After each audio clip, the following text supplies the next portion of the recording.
आधी रात हो चुकी है और जाग रहा हूं मैं, या अनदेखे अनजाने सपनों के पीछे यूं ही भाग रहा हूं मैं। काफी रात हो चुकी है, नींद नहीं आ रही।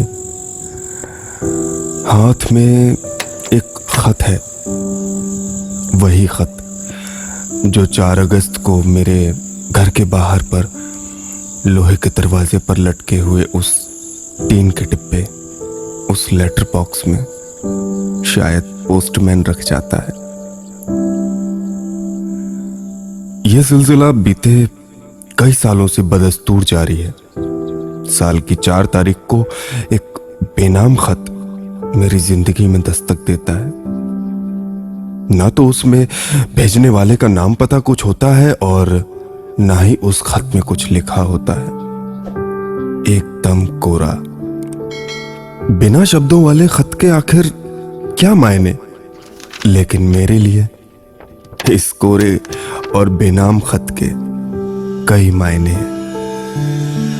इसीलिए तो पिछले कई सालों के बेनाम खत मेरे संदूक के एक डिब्बे में बाहिफाजत रखे हैं। हो सकता है कि वो शख्स जो इस खत से बस ये जताना चाहता हो कि हाँ ये मैं ही हूं, पहचान लो मुझे। जमाने के रिवाज जो केवल उन लोगों पर लागू होते हैं जो उन रिवाजों को अपने और अपनों के सम्मान की वजह से खुद पर हावी होने देते हैं, और उसी डर से मुझे अपना नाम छुपाना पड़ रहा है। लेकिन आदतन इस बेनाम कोरे खत के जरिए अपनी खैरियत तुम तक पहुंचा रही हूं। दिमाग में ये बात आते ही एक चेहरा जो मेरे जहन में उतर गया, वर्षा। हाँ, यही नाम था उसका। सांवली सी, लंबे बालों वाली लड़की, तीखे नैन नक्श और टेढ़े मेढ़े मुंह बनाकर सेल्फी लेने वाली लड़की। कोई भी नई ड्रेस लेने पर सबसे पहले फेसबुक पर अपलोड करने वाली लड़की। होंठों पर लिपस्टिक, माथे पर छोटी सी बिंदी और आंखों में काजल के अलावा उसे कोई भी मेकअप पसंद नहीं था। उसका मुझसे नाराज होने का तरीका भी बिल्कुल जुदा था।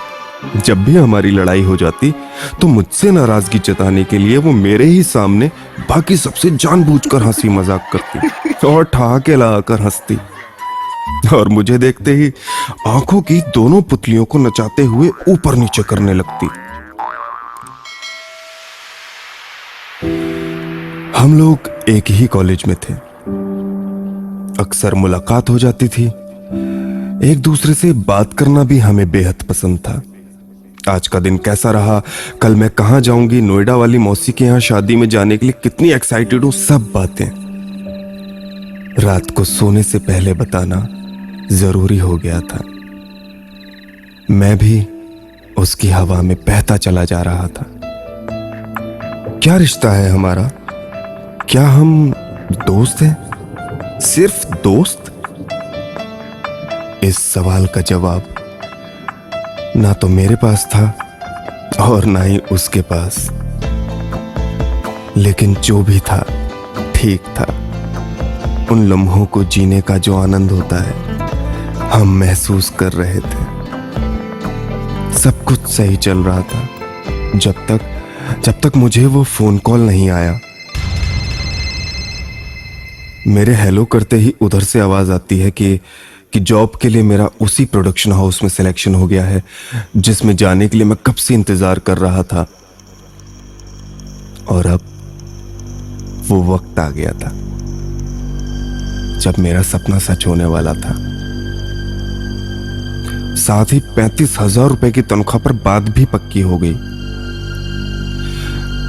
लेकिन पता नहीं क्यों मुझे अपनी सपनों की नौकरी मिलने के बाद भी बहुत ज्यादा खुशी नहीं हो रही थी, क्योंकि इस जॉब को करने के लिए मुझे अपने शहर को छोड़ना पड़ेगा।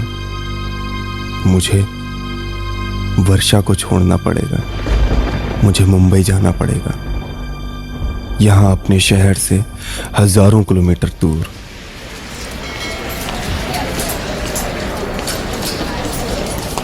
वर्षा और मैं कभी फोन पर बात नहीं करते थे, सिर्फ मैसेजेस के जरिए ही बात किया करते थे। सो मैंने शाम को ही उसे ये बताने के लिए मैसेज किया, लेकिन जैसा मैं सोच रहा था उसके उलट वो तो खुश हो रही थी और मुझे बधाइयां देने लगी। मैंने फिर भी पूछा, तुम खुश हो क्या? और नहीं तो क्या, तुम अपने पैरों पर खड़े हो जाओगे, अपनी जिंदगी में अच्छा मुकाम हासिल करोगे, ये खुशी की बात नहीं तो और क्या है? मुझे लगने लगा कि बेटा अभी जो तू सोच रहा था ना, ऐसा तो कुछ भी नहीं है उधर। चल बेटा, जाग जा उस नींद से और बाहर निकल उस खुमारी से जो तुझ पर हावी है।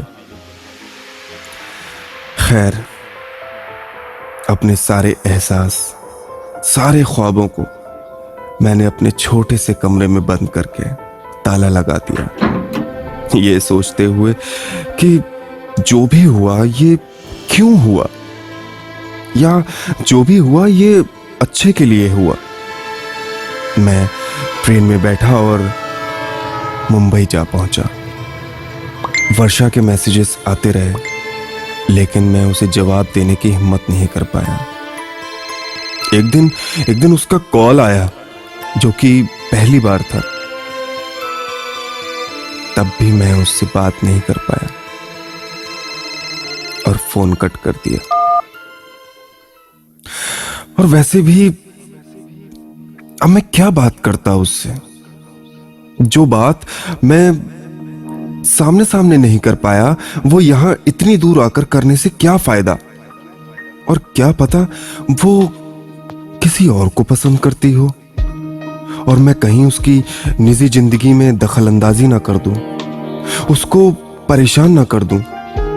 बस यही सोचकर मैंने तय कर लिया कि अब मैं उससे कभी बात नहीं करूंगा। और मुझे ऐसा कुछ करने की जरूरत भी नहीं पड़ी, क्योंकि उस दिन उसका फोन कॉल कट करने के बाद उसका कोई फोन, कोई मैसेज दोबारा नहीं आया। इधर मैं अपनी जिंदगी में व्यस्त हो गया। घर वालों से फुर्सत के लम्हों में बात हो जाती थी। मन मेरा भी होता था कि मैं वर्षा से बात करूं, लेकिन वही सब बातें मुझे उससे बात करने से रोक देती थी। लगभग 6 महीने मुंबई में बिताने के बाद कुछ दिनों के लिए मैं घर आया। दोस्तों से मिले हुए काफी अरसा हो गया था, तो हम लोगों ने शाम को मिलना तय किया, उसी पुरानी जगह पर जहां अक्सर हम सारे दोस्त और वर्षा भी हमारे साथ होती थी। सारे दोस्तों से उनका हाल पूछने के बाद मैंने अचानक से पूछा, यार वर्षा की कोई खैर खबर? तब मेरे दोस्तों ने मुझे बताया कि वर्षा के पापा की तबीयत अचानक खराब हो गई थी। सभी डॉक्टरों ने जवाब दे दिया था और उसके पापा की आखिरी इच्छा यही थी, उसकी इकलौती बेटी की शादी उनकी आंखों के सामने हो, उनके जीते जी हो जाए।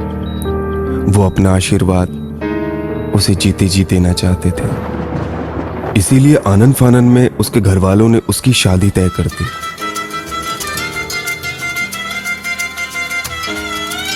मैंने अपने दोस्तों से सच्चाई छिपाते हुए पूछा कि यार मेरी भी कोई उससे बात नहीं हुई और ना ही उसने मुझे बताया।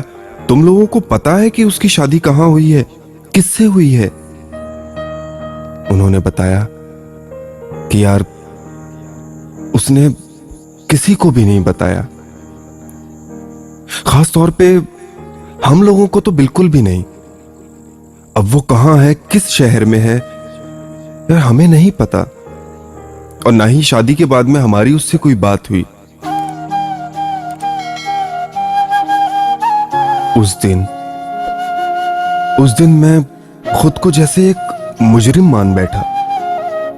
हो सकता है कि उस दिन उसका फोन पहली और आखिरी बार बस यही बताने के लिए आया हो, या फिर मुझसे मेरे मन की बात पूछने के लिए? शायद जैसा मैं सोच रहा था कि मेरे दूर जाने से उसको कुछ फर्क नहीं पड़ा, वो बात झूठ साबित करने के लिए, अपनी जिंदगी किसी अजनबी के हवाले करने से पहले वो शायद मुझसे पूछना चाहती थी कि तुम क्या चाहते हो। और मैंने उस दिन उसका फोन तक नहीं उठाया, मुझसे रहा नहीं गया और मैंने वर्षा को फोन लगाया, लेकिन अब वो आउट ऑफ सर्विस बता रहा था। फेसबुक पर भी मैंने उसे ढूंढा, लेकिन शायद वो अपना अकाउंट अब डिलीट कर चुकी थी। अब मेरे पास में उसका कोई भी पता नहीं था। मुझे नहीं पता कि वो अब कहां है, लेकिन उसके पास तो मेरे घर का पता भी था और मेरा फोन नंबर भी। बस यही सब सोचता हूं तो लगता है कि कहीं ये बेनाम कोरा खत उसी का तो नहीं। और शायद हर साल जो मुसलसल ये खतों का सिलसिला है, ये मेरा शक यकीन में बदल रहे थे कि हाँ ये वही है। लगभग 5 साल का वक्त मुंबई में बिताने के बाद मैंने अब अपने शहर से काम करने का मन बना लिया। इसी इरादे के साथ मैं अपने शहर वापस लौट आया। पता नहीं कैसे, लेकिन तब से ही ये खतों का सिलसिला जारी हो गया। हर साल 4 अगस्त को, जिस दिन मेरा जन्मदिन होता है, ये बेनाम कोरा खत मुझ तक पहुंच ही जाता है। दूरियां है फासले, मीलों में है तू नाप ले, जो तेरा है वो तेरा ही रहेगा, दूर कितना भी चाहे तू उससे भाग ले। ये दूरियां ये फासले मीलों में है तू नाप ले। तेरा यकीन क्यों मैंने किया नहीं, तुझसे रहा क्यों जुदा, मुझ पे ये